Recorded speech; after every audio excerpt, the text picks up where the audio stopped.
గౌరవ ముఖ్యమంత్రి హరీష్ రావు గారు ఎన్నిసార్లు చదివినా నేను ఒక్కటే మాట చెప్పదలుచుకున్నా.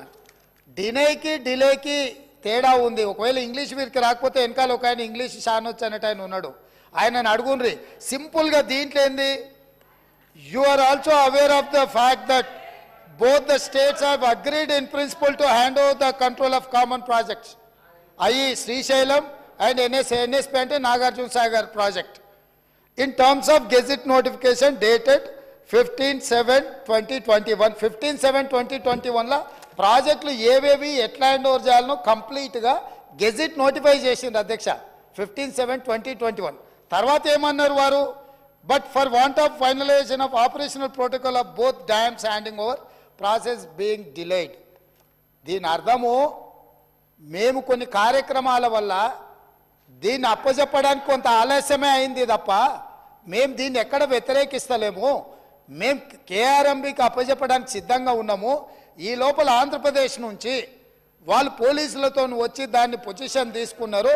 దీన్ని తక్షణమే మీరు పరిష్కరించండి అని చెప్పి మీరు కేంద్ర ప్రభుత్వానికి లేఖ రాసి డిసెంబర్ 1 నాడు 30 తారీఖు నాడు పోలింగ్ జరిగింది. 3 తారీఖు నాడు ఫలితాలు వచ్చినాయి. 1 తారీఖు డిసెంబర్ నాడు స్పష్టంగా ఆనాటి ముఖ్యమంత్రి మరియు సాగునీటి పారుదల శాఖ మంత్రి కల్వకుంట్ల చంద్రశేఖరరావు గారు, వారి ప్రిన్సిపల్ సెక్రటరీ, సాగునీటి పారుదల సెక్రటరీగా అఫీషియల్గా వీళ్ళు లెటర్ రాసి ఇన్ని రోజులు ఇన్ని నీతులు చెప్తున్నాడు కదా, ఇన్ని రోజులు మా స్మితా సబర్వాల్ గారు ఈ రకమైన లేఖ రాసిండ్రు, మా ప్రభుత్వ విధానము అని ఎప్పుడైనా చెప్పినా ఈరోజు ఉత్తమ్ కుమార్ రెడ్డి గారిని లేఖ తీసుకొచ్చి బయట పెట్టినాక ఇప్పుడు మాట్లాడుతున్నారు ఏంది, అవును మా స్మితా సబర్వాల్ గారు లేఖ రాసిండ్రు, మా ముఖ్యమంత్రి గారి ఆలోచననే ఇది అని. ఇప్పుడు నేనేం అడుగుతున్నా అధ్యక్ష అంటే వీళ్ళ బాధ ఏంది అసలు, ఇప్పుడు అప్పజెప్పొద్దనా వద్దని మేము అన్నప్పుడు తీర్మానం చేసినప్పుడు చర్చలకు శశపిశలకు తావెక్కడిది. 100% ఈ ప్రభుత్వం ప్రతిపాదించిన ఉత్తమ్ కుమార్ రెడ్డి గారి సభలో ప్రవేశపెట్టిన తీర్మానానికి అన్కండిషనల్గా మేము మద్దతు ఇస్తున్నాము. పదండి ఢిల్లీకి పోదాం కొట్లాడదామని వాళ్ళ నోటి నుంచి వస్తలేదు ఎందుకు అధ్యక్ష? అసలు వాళ్ళ నాయకుడు ఎందుకు రాలేదు, ఎందుకు ముఖం చాటేసిండు అంటే ఈరోజు ఇక్కడికి వస్తే వీళ్ళకెవ్వరికి విలువలేదు అధ్యక్ష. పార్టీలో వీళ్ళ మాటకు విలువలేదు, మనుషులకు విలువలేదు. పార్టీ యజమాని ప్రతిపక్ష నాయకుడు వారు వచ్చి మాట్లాడాలి ఇక్కడ. వారు ఎందుకు ఈరోజు ఇంత ముఖ్యమైన కృష్ణానది జలాలకు సంబంధించి శాశ్వతంగా తెలంగాణ రైతాంగం జీవితాల మీద మరణ శాసనం రాసే పరిస్థితులు ఉత్పన్నమైతే వారు సభలోకి రాకుండా ఈ సభలో జరుగుతున్న చర్చలో వారి అభిప్రాయం చెప్పకుండా వీరు చెప్పే అభిప్రాయానికి ఎలాంటి విలువ లేదు. వీళ్ళు ఎంతసేపు మాట్లాడినా ఈ మాటలకు ఈ చర్చలకు ఏ మాత్రము చట్టబద్ధత లేదు. కాబట్టి ఇప్పటికైనా మీరు వారికి సూచన చేయండి, లేకపోతే సభ వాయిదా వేయండి.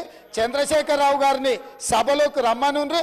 చంద్రశేఖరరావు గారు వచ్చినాక, ఎందుకంటే ఈ 10 సంవత్సరాలు జరిగిన పాపాలకు వారు కారణము.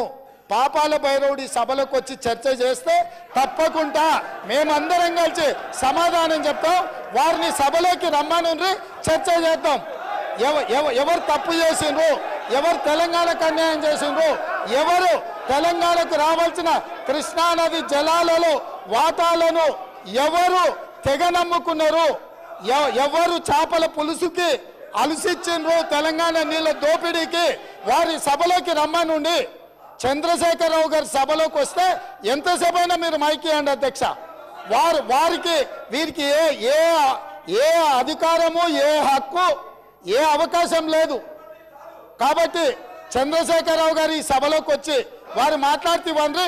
ఇక వారు మాట్లాడడానికి ఏమీ లేదు, వారు చెప్తే వినడానికి కూడా ఏమీ లేదు అధ్యక్ష.